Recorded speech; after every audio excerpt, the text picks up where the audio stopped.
Hello, I'm Becky with Shelee Art. Thank you for being here and welcome to my channel. This is my entry into Kathleen Osmore's Patreon group's collaboration for this month.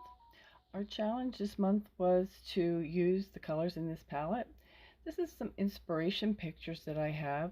I found them on Instagram. Leslie Restivo is the artist, and I encourage you all to go and visit her. She has some excellent pictures. This is something that I do to get my brain organized. I take one of my inspiration pictures and I make notes on it. So for the sky, I'm going to do a ring pour. It's going to be a traveling ring pour. I show the direction of travel and the colors I'm going to use. In this clip, I'm talking about the cell activators that I used. I used black cell activator, I used a white cell activator, and I was trying to use this color, purple, that's in our colors, but I ended up using a slightly lighter color of Amsterdam. I think that it's ultramarine violet. Here is our first color, which is white smoke. Our second color is blue-gray. Next we have ultraviolet,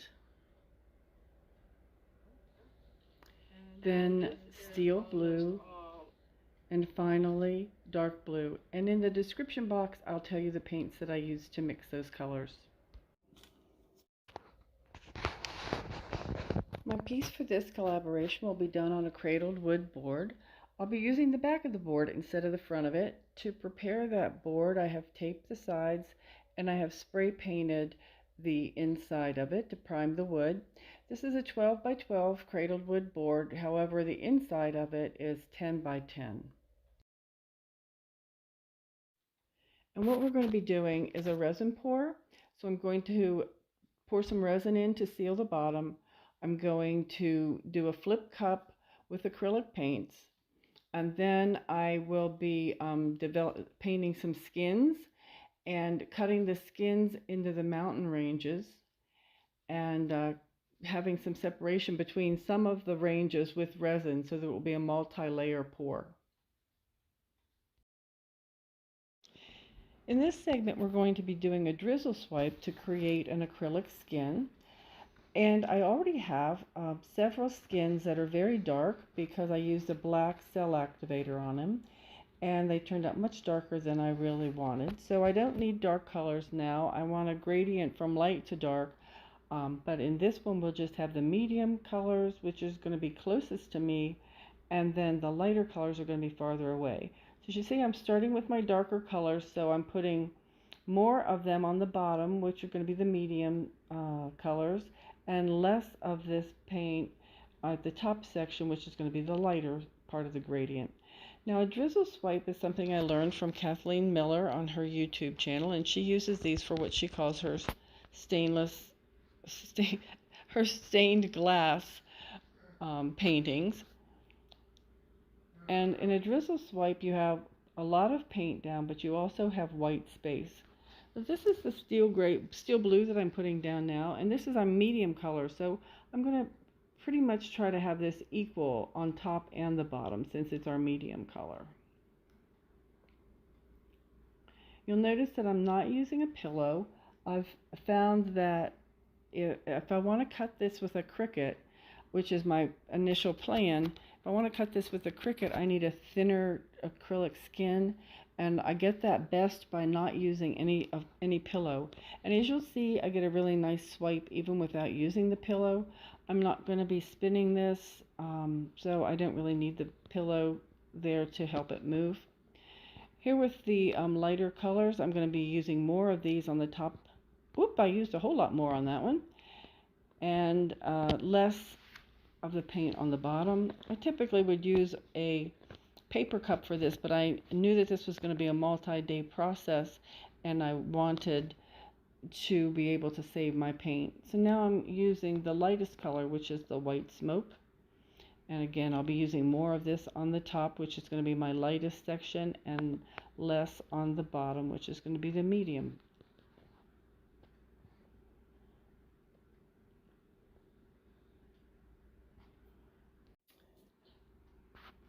All right, we're preparing now to do our swipe. I'm going to be putting the Ultramarine Violet, I believe it is, by Amsterdam is my cell activator. I've mixed that with the Aussie Floetrol, and I'm putting that on one of my large palette knives.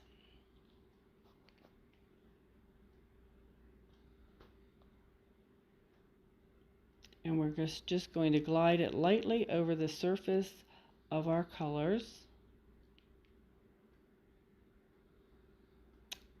And this cell activator is probably 1.5 to 2 years, oh, not the cell activator, I'm sorry, the Floetrol, the Aussie Floetrol is probably 1.5 to 2 years old, but you can see it's still creating very nice cell activator and very nice cells and lacing.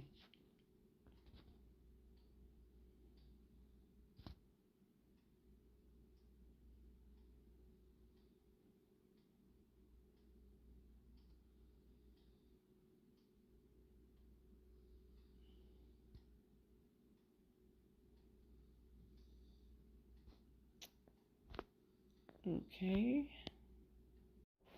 You'll see now this is the results of one of my dark swipe that I did with the black cell activator, and it got way too black. I'm demonstrating on here that I have created kind of a sketch of the mountain ranges that I want so that I can do my cuts.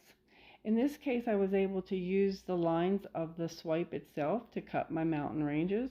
And that's not always going to be possible that you're going to get the shape automatically that you want. So you just can cut through there wherever you want it. As you can see, I decided to use just a knife and to cut this with instead of the Cricut. The cuts weren't very complex, and it just seemed to be much easier this way. So I've got 2 pieces of skins here to match up for the bottom section. And this is the some resin that I've already put into the cradled board. It needs a little bit more resin. This was just some leftover here. So I'll be adding a little bit more to that so that I have a nice smooth surface to start painting on. And my flip cup for my sky is on top of that resin. I'm sorry I didn't get didn't do a video of that. I'm looking at this right now because it's looking a little bit dark to me, and I'm trying to figure out what in the world I can do with it so that I don't have to pour it on it again. And you'll see that I decide to paint some of the sections with the white smoke to lighten up the sky area some. This section, I finally decided where I'm going to add my white. It's to the areas that were already light in the sky. And this paint, you'll notice, is not covering very well because it's very, very transparent paint. I think it's a metallic white from Master's Touch. I'll have that information in the description. And so I actually end up doing 2 coats here.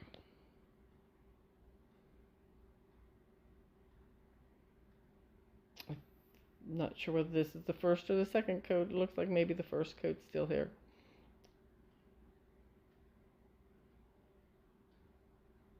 And I think that we're going to be piecing our little mountain ranges here now.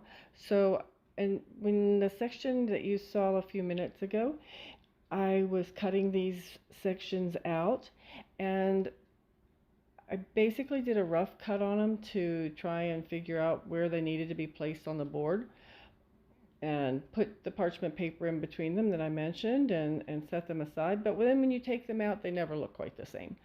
So you have to start all over again with piecing them. The other thing is that when I pieced them initially, I started at the bottom and worked up, but for the purposes of working with the resin and the effects that I want to get, I need to start at the top and work down. So that made a little bit more of some adjustments. And this is just a process. You play with it, you wiggle things around, you move things here, you move things there, you cut a little bit off, add some extra pieces if you need to, but it's just, you're just playing. And I actually ended up doing this about 3 times before I was really happy with the results that I got in the final piece. We'll just watch this process for a while.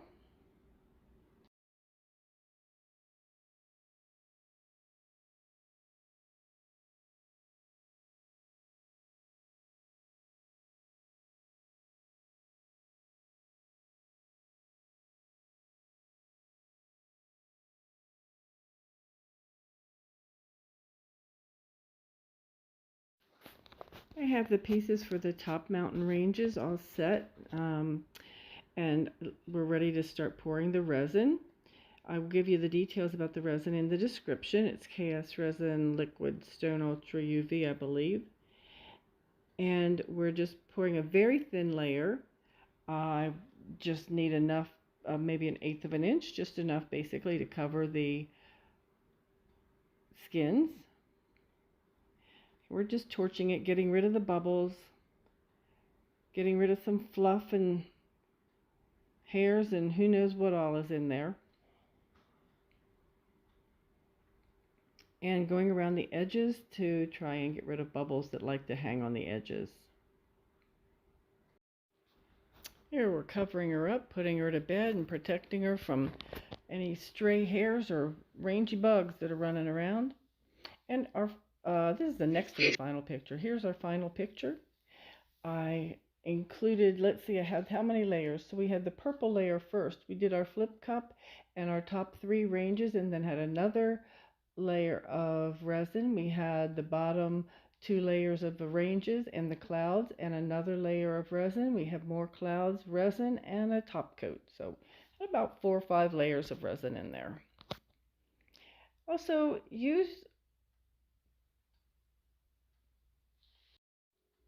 thank you for being here this evening. We appreciate it. And stick around and see who's up next for the Kathleen Patreon group collaboration. Thank you.